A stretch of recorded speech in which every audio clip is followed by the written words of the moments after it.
اچھا یہ جو جمعے کے دن سورہ کہف پڑھنے کی فضیلت ہے، تو یہ جمعے کی رات کو اگر کوئی پڑھ لے تو بھی یہ فضیلت حاصل ہو جائے گی، تو کیونکہ روایات میں جمعے کی رات کا بھی تذکرہ ملتا ہے اور جمعے کا بھی تذکرہ ملتا ہے۔ الحمدللہ الذی، تمام تعریفیں اس اللہ کے لیے ہیں، انزل علی عبدہ الکتاب، جس نے اپنے بندے پر کتاب کو نازل کیا، ولم یجعل لہ عوجا، اور اس کتاب میں اس نے کوئی کجی نہیں رکھی۔ یہ قرآن کا کمال ہے، آپ الحمد سے لے کے والناس تک پڑھیں، 2 اور 2 4 کی طرح اس کی آیتیں اور اس کے مضامین سمجھ میں آتے ہیں۔ قرآن کے علاوہ کوئی بھی مذہبی کتاب آپ پڑھ لینا تو آپ کو سمجھ میں نہیں آئے گی کہ یہ کیا کہا جا رہا ہے اس میں، اور وہ باتیں نیچر کو اپیل بھی نہیں کریں گی، اور انسان وسوسوں کا شکار ہو جائے گا اور مصیبت میں پڑ جائے گا۔ لیکن قرآن کے دعوے کتنے واضح ہیں، اور دعووں میں تناقض نہیں ہے۔ قرآن نے کہا خدا ایک ہے، ہر جگہ یہی کہا کہ ایک ہے۔ محمد صلی اللہ علیہ وسلم کو کہا کہ نبی ہیں، بشر ہیں، نبی ہیں، تو بشریت کو ثابت کیا قرآن نے۔ جہاں نبی صلی اللہ علیہ وسلم سے اوٹ پٹانگ معجزوں کا مطالبہ کیا گیا تو بتا دیا گیا میں بشر ہوں۔ ایک ہی دعویٰ رہا ہے مسلسل شروع سے آخر تک، اور آخری نبی ہونے کا جب دعویٰ کیا گیا تو آخری ہی، یہ نہیں کہ پھر قرآن میں اشارے دے دیے ہوں کہ کوئی اور نبی بھی آئے گا، تو تناقض نہیں ہے قرآن میں۔ نماز کو فرض کیا تو نماز فرض ہے، تو یہ جتنے مضامین، پھر اخلاقیات کی جو تعلیم دی وہ تعلیم سیم ہے۔ تو یہ ہے کہ عوج نہیں ہے، بالکل نیچر کو اپیل کرنے والی 2 اور 2 4 کی طرح صاف ستھری باتیں ہیں قرآن مجید میں۔ یہ خود قرآن کا ایک بہت بڑا معجزہ ہے۔ آپ کبھی بھی کسی جھوٹے آدمی کو جب سنیں گے نا، اس کی باتوں میں ٹکراؤ بہت ہوگا۔ میں ایک دفعہ تحقیق کر رہا تھا، یہ منکرین حدیث جو ہیں جنہوں نے کہا، دعویٰ کیا کہ حدیث حجت نہیں ہے، تو ہمارے شیخ حضرت مفتی رشید احمد صاحب رحمہ اللہ تعالی نے اصل الفتاوی کی 2 جلد میں ان کے خلاف بہت کچھ لکھا ہے۔ تو اس میں ایک بڑی دلچسپ بات یہ تھی کہ جب یہ منکرین حدیث کا جو بانی ہے نا، پرویز نام تھا اس کا، پورا نام اس وقت ذہن میں نہیں ہے، تو اس کی کتابوں سے حضرت نے تناقض نکالا۔ مفتی رشید احمد صاحب رحمۃ اللہ علیہ نے تناقض کیا نکالا؟ ایک جگہ لکھ رہا ہے کہ حدیث حجت نہیں ہے، دوسری جگہ لکھ رہا ہے کہ حدیث حجت تو ہے لیکن جن ذرائع سے ہم تک پہنچی وہ ذرائع حجت نہیں ہے، اور ایک جگہ لکھ رہا ہے کہ حدیث حجت بھی ہے لیکن صرف نبی صلی اللہ علیہ وسلم کے دور تک کے لیے حجت ہے، ہمیشہ کے لیے حجت نہیں ہے۔ تو ایسے کئی تناقض، تو اس میں حضرت نے لکھا کہ اس سے پتہ چلتا ہے کہ یہ بیچارہ خود اس کو پتہ نہیں ہے کہ یہ اس کا دعویٰ کیا ہے، یعنی اس سے صاف واضح ہوتا ہے کہ ان کا مقصد صرف اور صرف ہمیں اسلام سے ہٹانا ہے، اور حدیث کو مشکوک قرار دے کر، کیونکہ زیادہ تر جو قوانین ہمیں اسلام کے ملتے ہیں وہ تو قرآن میں بہت کم ملتے ہیں، وہ تو احادیث میں ملتے ہیں۔ قرآن تو زیادہ تر عقیدے کی بات کرتا ہے، آخرت کے تصور کو ہماری نظروں میں اجاگر کرتا ہے، اخلاقیات سکھاتا ہے، مسائل، فقہی مسائل، وہ تو زیادہ تر احادیث میں ہے، اسلامی قانون جسے ہم کہتے ہیں۔ تو مقصد اس کا یہ ہے کہ اسلامی قانون سے کسی طرح لوگوں کو ہٹایا جائے۔ تو جیسے جس وقت بن پڑی وہ دعویٰ اس نے کر دیا۔ کبھی مجلس دیکھی کہ یار اس وقت یہ دعویٰ کرنا زیادہ مناسب ہے کہ حدیث حجت تو ہے لیکن جن ذرائع سے پہنچی وہ ذرائع قابل اعتماد نہیں ہے، تو وہاں اس نے یہ دعویٰ کر دیا۔ تو جھوٹا آدمی کسی ایک بات پہ ٹکتا نہیں ہے۔ آپ مرزا غلام احمد قادیانی کے دعووں کو دیکھ لیں، اس کی کتابوں میں کہیں وہ لکھتا ہے کہ میں نبی نہیں ہوں، میں تو امام ہوں، اور کہیں لکھتا ہے کہ میں، شروع میں اس نے یہ دعویٰ کیا تھا کہ میں نبی نہیں ہوں، میں امام مہدی ہوں، پھر اس نے دعویٰ کیا میں حضرت وہی عیسیٰ علیہ الصلوۃ والسلام جو مسیح موعود وہ ہوں۔ اس کی کتابوں میں اتنا ٹکراؤ ہے، وجہ اس کی ہے کہ باطل کا ایک ہدف ہوتا ہے، تو وہ دیکھتا ہے کہ جیسا دیس ویسا بھیس۔ جیسے اس کا ہدف ہوتا ہے شہرت، دولت، اور یا لوگوں میں پھوٹ ڈالنا یا کوئی منصب حاصل کرنا کسی سے، تو وہ پھر دیکھتا ہے کہ جس وقت جو طریقہ اس کو سوٹیبل لگتا ہے نا، وہ وہی طریقہ اختیار کر لیتا ہے۔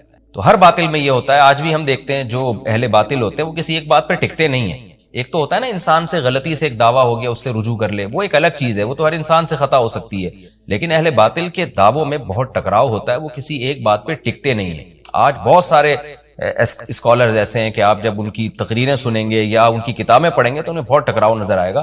اسی سے صاف پتہ چل جاتا ہے کہ یہ لوگ اپنے دعوے میں مخلص نہیں ہیں، ان کا مقصد پھوٹ ڈالنا ہے۔ تو جتنی جو تحریف شدہ آسمانی کتابیں ہیں، یہ جتنے باطل مذاہب ہیں، ان میں بھی آپ کو یہ ٹکراؤ نظر آئے گا۔ تو قرآن یہ دعویٰ بار بار کرتا ہے کہ اللہ تعالیٰ نے جو کلام اپنے حبیب صلی اللہ علیہ وسلم پہ نازل کیا، اس میں آپ کو عوج نظر نہیں آئے گا، کوئی کجی نظر نہیں آئے گی، بہت واضح 2 اور 2 4 کی طرح وہ اپنے دعووں کو دعوے کرتا ہے قرآن مجید، اور اس پر دلائل قائم کرتا ہے۔ قیماً، اللہ فرماتے ہیں سیدھا سیدھا کلام ہے، لینذر بأسا، تاکہ یہ ڈرا دے۔ اللہ تو نے اتنا صاف ستھرا کلام نازل کیوں کیا؟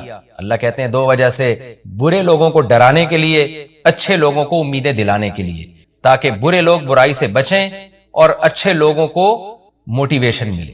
یہ دعویٰ بھی قرآن کا کتنا پیارا اور کتنا صاف ستھرا ہے۔ برائی کو ختم کرنا چاہتا ہے قرآن، اچھائی کو پروموٹ کرنا چاہتا ہے۔ لِيُنذِرَ بَأْسًا شَدِيدًا، ہم نے کیوں نازل کیا؟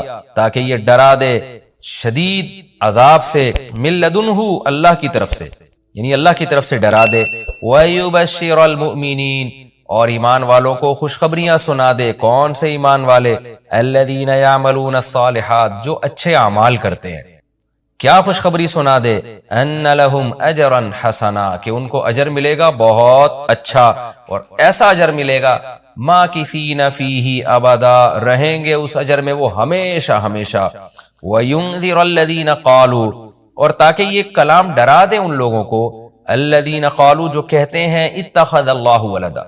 اللہ نے ڈرانے کا ذکر 2 دفعہ کیا، اس لیے کہ ایک تو عام لوگ جو برے ہوتے ہیں ان کو ڈرا دے، اور مشرکین میں خاص طور پر یہ برائی تھی کہ یہود و نصارہ کی باتوں میں آ کے اللہ کے لیے اولاد ٹھہرا لیا کرتے تھے، وہ فرشتوں کو بیٹیاں کہہ دیا، یا عیسائیوں کی باتوں میں آ کے اللہ کے لیے اولاد ٹھہرا دی۔ تو اس لیے اللہ نے خاص طور پر ان مشرکین اور ان کافروں کا ذکر کیا جو نبی صلی اللہ علیہ وسلم کے دور میں اللہ کے لیے اولاد ٹھہراتے تھے، کہ ان کو بھی ڈرا دیا جائے۔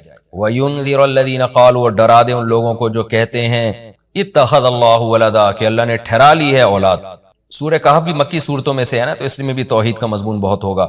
ما لہم بہ من علم، نہیں ہے ان کے لیے اس دعوے پر کوئی دلیل، ولا لآبائہم، اور نہ ان کے باپ دادا کے پاس کوئی دلیل تھی۔ یہ اکثر کہتے تھے نا بھائی ٹھیک ہے ہمارے پاس دلیل نہیں ہے لیکن ہم اپنے باپ دادا کو فالو کرتے ہیں، تو اللہ کہتے ہیں تمہارے باپ دادا کے پاس کون سے اس دعوے کی کوئی دلیل تھی؟ اور یہ جملہ ہلکا نہیں ہے، کبرت کلمۃ، بہت بڑا ہے یہ کلمے کے اعتبار سے، ایسا کلمہ جو ان کی منہ سے نکلتا ہے، منہ سے نکلنے والا کلمہ یہ بہت بڑا کلمہ ہے، بہت بھاری ہے زمین اور آسمان پر، کہ اللہ کے لیے اولاد ٹھہرا دی۔ ان یقولون الا کذبا، نہیں بولتے یہ لوگ مگر نرا جھوٹ بولتے ہیں یہ۔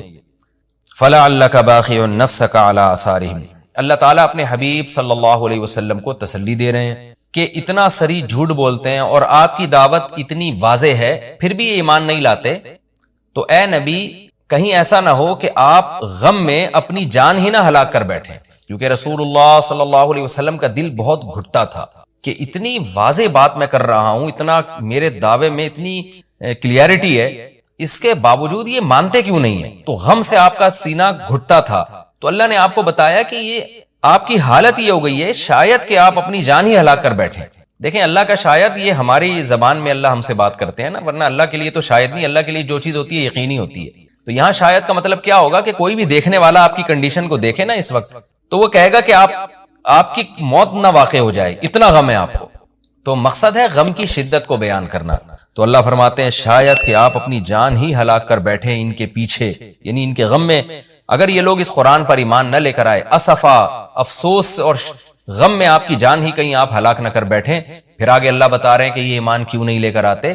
آپ غم نہ کریں، آپ کی دعوت میں کوئی کمی نہیں، آپ کے دلائل میں کوئی کمی نہیں، ایمان نہ لانے کی وجہ ہم بتاتے ہیں کیا ہے۔ کچھ لوگ لائیں گے کچھ نہیں لے کر آئیں گے، وجہ کیا ہے وہ ہم بتا رہے ہیں اگلی آیت میں، انا جعلنا ما علی الارض، ہم نے بنایا ہے ہر اس چیز کو جو زمین کے اوپر ہے، زینت اللہ، زمین کے لیے یعنی زمین والوں کے لیے زینت، اٹریکٹیو بنایا ہم نے۔ زمین اجڑی ہوئی ہوتی، کسی کا دل ہی نہ لگتا زمین میں، تو سارے آخرت ہی کی فکر میں لگ جاتے، لیکن زمین میں اٹریکشن ایسی پیدا کر دی ہے کہ یہ اللہ سے غافل کرتی ہے، حق سے دور کرتی ہے۔ ہر آدمی اس زمین کی زینت کو حاصل کرنے کی کوشش کرتا ہے۔ زینت وہ چیز ما یتزین، جو مزین ہوتی ہے اور جس کی طرف انسان کی اٹریکشن ہوتی ہے، چاہے حقیقت میں وہ اٹریکشن کے قابل ہو یا نہ ہو۔ جیسے گندگی کا ڈھیر ہے، اٹریکشن نہیں ہوتی، لیکن آپ نے اس کے اوپر ایک خوبصورت ململ کا کپڑا ڈال کے خوشبو چھڑک دی تو اب وہ دیکھنے میں بھلی لگنے لگے گی۔ تو جو چیز دیکھنے میں بھلی لگتی ہے اس کو مزین کہا جاتا ہے، چاہے حقیقت میں ہو یا نہ ہو۔ تو اللہ نے کہا کہ ہم حقیقت میں زمین اچھی ہے یا نہیں ہے یہ لوگ اس کو نہیں دیکھتے، بس اٹریکٹیو ہے اس کو دیکھتے ہیں کہ اس کا یہ اٹریکٹ کرتی ہے اپنی طرف۔ حقیقت میں دیکھا جائے تو مسافر خانہ ہے نا، کتنی بھی مل جائے تو ختم ہونے والی ہے، تو فنا ہونے والی چیزوں سے کون دل بہلاتا ہے، لیکن اللہ بتا رہے کہ ہم نے چونکہ اس کو مزین کر دیا ہے، تو اس مزین ہونے کا نتیجہ یہ ہے کہ کچھ لوگ اس میں پڑھ کے اللہ کو بھول جاتے ہیں اور کچھ اس کی حقیقت کو دیکھ کر اللہ کو یاد رکھتے ہیں۔ تو آزمائش جبھی ممکن ہے جب اس زمین کو اٹریکٹیو بنایا جائے۔ آگے اس لیے اللہ نے فرمایا کہ ہم نے بنایا ہے جو کچھ اس زمین کے اوپر ہے، زینت اللہ، زمین کے لیے مزین۔ کیوں بنایا ہے؟ لنبلوہم، تاکہ ہم لوگوں کو آزمائیں، ایہم احسن عملا، کہ ان میں عمل کے لحاظ سے زیادہ اچھا کون ہے۔ اگر زمین کو مزین نہ بنایا جاتا تو سارے عمل کے لحاظ سے بہت اچھے ہو جاتے، کیونکہ قربانی نہ دینی پڑتی۔ اب اس مزین زمین کی بہت سی چیزوں کو چھوڑنا پڑتا ہے، نماز کے وقت دکان چھوڑنی پڑتی ہے، اور صدقات و خیرات کے وقت مال کی قربانی دینی پڑتی ہے، اور جو شریعت کے جتنے بھی احکام ہیں تو جاہ کی قربانی دینی پڑتی ہے، منصب کی قربانی دینی پڑتی ہے۔ تو اللہ کہتے ہیں ہم نے چونکہ مزین بنا دیا تاکہ ہم لوگوں کو آزمائیں۔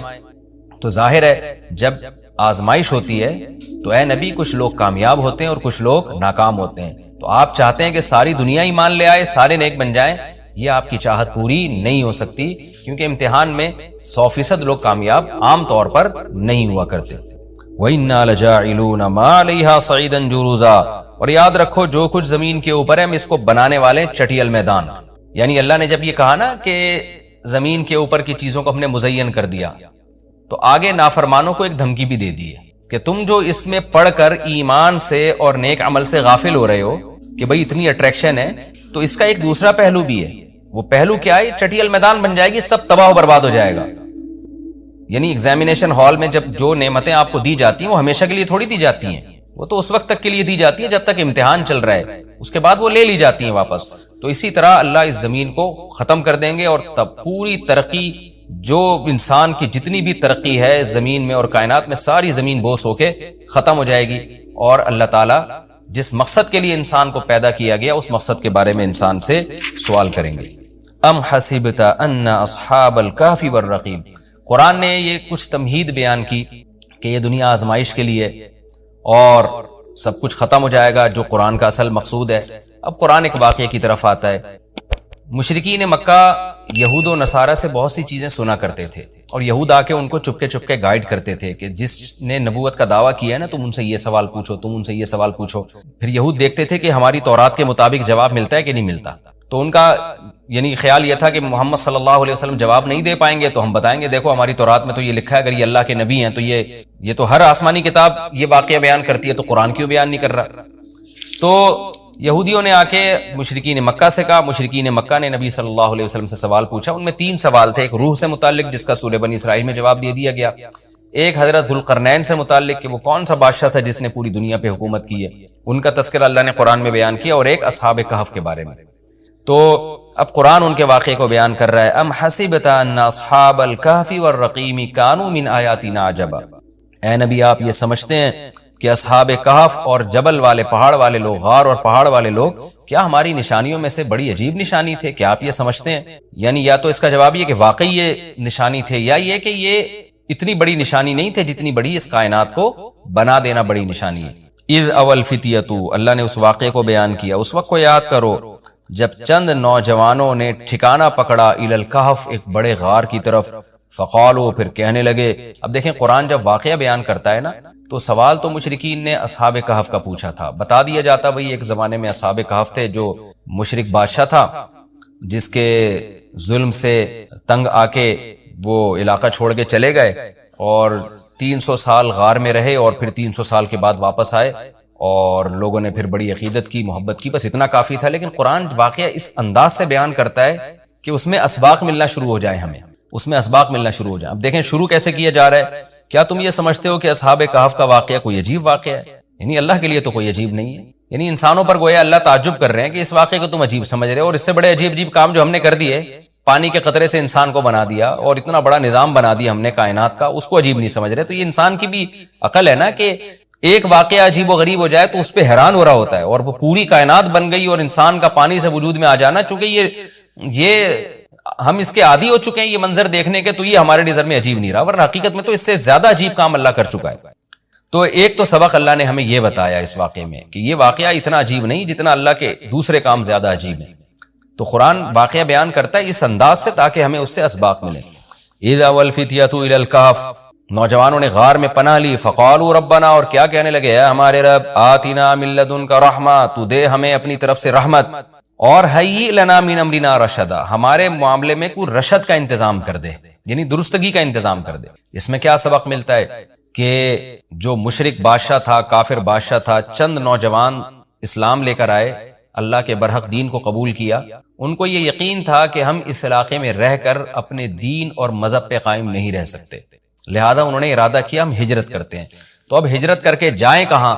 تو اللہ سے دعائیں مانگ رہے ہیں۔ اس سے کیا پتہ چلتا ہے کہ جب آپ کے لیے کسی علاقے میں رہ کر دین پر چلنا ناممکن ہو تو آپ پر لازم ہے کہ آپ اس علاقے کو چھوڑیں، ایک بات۔ نمبر 2، چھوڑ کر آپ اللہ پہ اعتماد اور توکل کریں کہ جس اللہ نے مجھے یہاں کھلایا وہ کہیں اور بھی کھلا سکتا ہے۔ نمبر 3، اللہ سے 2 قسم کی دعائیں مانگیں۔ نمبر 1، اے اللہ تو میرے لیے رحمت کا انتظام کر دے، یعنی اپنا رحم کر تاکہ تیری رحم کی وجہ سے ہمارے لیے معاملات آسان ہو جائیں۔ نمبر 2، تو ہمیں گائیڈ کر، ہی لنا من امرنا رشدا کا مطلب سیدھا راہ دکھا، ہمیں بتا کہ ہم نے جانا کہاں ہے، کس ملک میں اسٹے کرنا ہے، سفر کیسے کرنا ہے۔ یہ بالکل ایسے ہی ہے جیسے موسیٰ علیہ السلام سے غلطی سے قتل ہو گیا، تو اب مدین سے جب نکلنا تھا، مصر سے جب نکلنا تھا تو راستہ معلوم نہیں تھا، تو وہاں بھی اللہ تعالیٰ سے موسیٰ علیہ السلام نے دعا مانگی کہ وَلَمَّا تَوَجَّهَ تِلْقَاءَ مَدْيَنَ قَالَ عَسَىٰ رَبِّي أَن يَهْدِيَنِي سَوَاءَ السَّبِيلِ، مجھے امید ہے میرا رب مجھے سیدھا راستہ دکھائے گا۔ تو جب انسان کو راستے معلوم نہ ہو، گائیڈنس نہ مل رہی ہو کہ جانا کہاں ہے، کہاں اسٹے کرنا ہے، تو ایسے موقع پہ اللہ سے سیدھے راستے کی دعا مانگنی چاہیے۔ تو یہاں بھی انہوں نے دعا مانگی کہ اللہ تو ہمارے لیے رحمت کا انتظام کر دے اور ہمارے لیے ہمیں گائیڈ کر دے کہ ہم نے جانا کہاں ہے، کہاں اسٹے کرنا ہے۔ تو قرآن کہتا ہے ہم نے ان کی دعا کو قبول کی، فَضَرَبْنَا عَلَىٰ آذَانِهِمْ، رحمت کا انتظام کیسے ہوا کہ ہم نے غار کے اندر گئے، ان کے کتے کو ساتھ لے کر غار کے اندر گئے، اور وہاں انہوں نے کہا کہ فی الحال ہم یہاں لوگوں سے چھپ جائیں، کسی طریقے سے پناہ میں آ جائیں، پھر دیکھیں گے جی اٹھ کے ہم نے جانا کہاں ہے۔ تو قتل کے خوف سے نکلیں اور غار میں جا کے آرام کیا، تو اللہ کہتے ہیں ہم نے ان کے کانوں پہ پردہ ڈال دیا، سلا دیا گہری نیند، سنین عددا، کئی سال تک، ثم بعثناہم، پھر ہم نے ان کو جگایا، لنعلم ای الحزبین، تاکہ ہم دیکھیں، جس کا نتیجہ یہ نکلا کہ ہم یہ دیکھنا چاہتے تھے ان دونوں میں سے کون سا فریق ایسا ہے احصیٰ لما لبثوا امدا، جو مدت کے اعتبار سے زیادہ کاؤنٹ کرنے والا ہے اس مدت کو، لما لبثوا، جس مدت تک یہ لوگ ٹھہرے۔ یعنی اللہ تعالیٰ بھی گویا ان کو دیکھ کے خوش ہو رہے ہیں کہ دیکھیں ان کے آپس میں تبصرے کیا ہوتے ہیں، کیونکہ کسی کے ساتھ ایسا کبھی نہیں ہوا۔ تو اب جب یہ اٹھیں گے تو اللہ کی گویا کہ اللہ تعالیٰ بھی ان کی بات کو دیکھ کرنا ایک خوش ہو رہے ہیں ان کو دیکھ کے کہ دیکھو میں یہ باتیں آپس میں کیا کرتے ہیں۔ تو کسی نے کیا کہا، کسی نے کیا کہا، یہ سارا تذکرہ آگے آئے گا۔ یہ واقعہ آگے بھی چلے گا اور انشاءاللہ اس کی تفصیل اگلے رکوع میں زیادہ آئے گی۔ ہمارا یہ رکوع الحمدللہ کمپلیٹ ہو گیا اور وقت بھی تقریباً کمپلیٹ ہی ہونے والا ہے ہمارا، تو انشاءاللہ اگلے ایپیسوڈ میں اس واقعے کو ہم مکمل کریں گے۔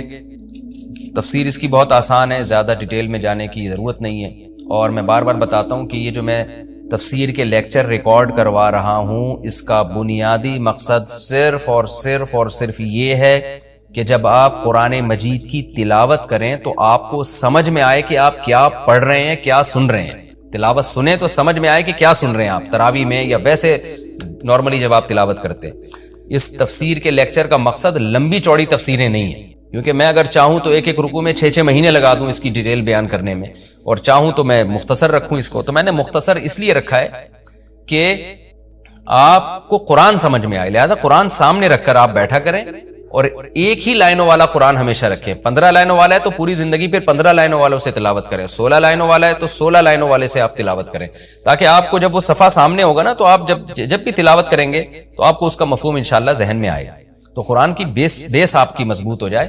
باقی تفسیریں تو پھر اتنی لمبی تفسیریں ہیں، وہ پڑھتے چلے جائیں، اس میں علمی نکات بہت ہیں، تو میں چاہتا ہوں آپ کی بیس مضبوط ہو جائے۔ جب قرآن پڑھیں آپ تو عربی میں ہی سمجھ میں آئے آپ کو، قرآن سنیں تو عربی میں ہی سمجھ میں آئے آپ کو، تو یہ بنیادی مقصد ہے۔ انشاءاللہ اگلے ایپیسوڈ میں میں سورہ کہف کا دوسرا رکوع اور 15ویں پارے کا انشاءاللہ میں 14واں رکوع شروع کروں گا۔ اللہ تعالی ہمیں سمجھنے کی، عمل کی توفیق عطا فرمائے۔ وما علینا الا